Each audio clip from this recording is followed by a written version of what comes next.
الفيديو ده عن واحد من أهم الأسباب اللي حببتني في الكورة والكورة المصرية تحديدا وأنا صغير، وهو الكابتن ميمي الشربيني. كابتن ميمي الشربيني الله يرحمه كان بالنسبة له صوته في التلفزيون بالنسبة لي إنه في دايما ماتش مهم شغال، أو ماتش أهلي وزمالك شغال، أو ماتش منتخب مصر شغال. فهو ده تقريبا يعني من أصوات المعلقين اللي كونت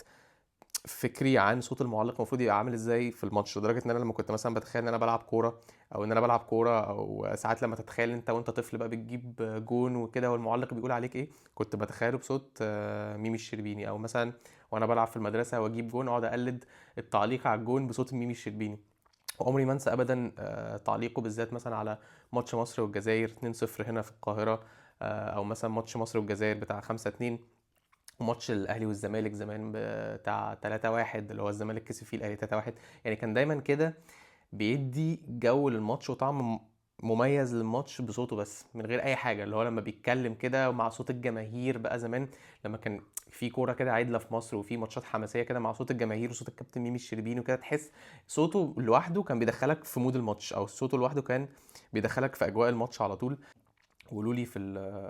التعليقات ايه احلى الذكريات ليكوا، ماتشات علقها الكابتن ميمي الشربيني، وايه الماتشات اللي انتوا مستحيل تنسوها بصوته او بصوت تعليقه. انا بالنسبه لي مثلا بحس ماتش مصر والجزائر وجون عماد متعب في الاخر ده، وصوت الفرحه في صوته، وان صوت ان هو مش مصدق ان الجون جه وخلاص كان هيعيط،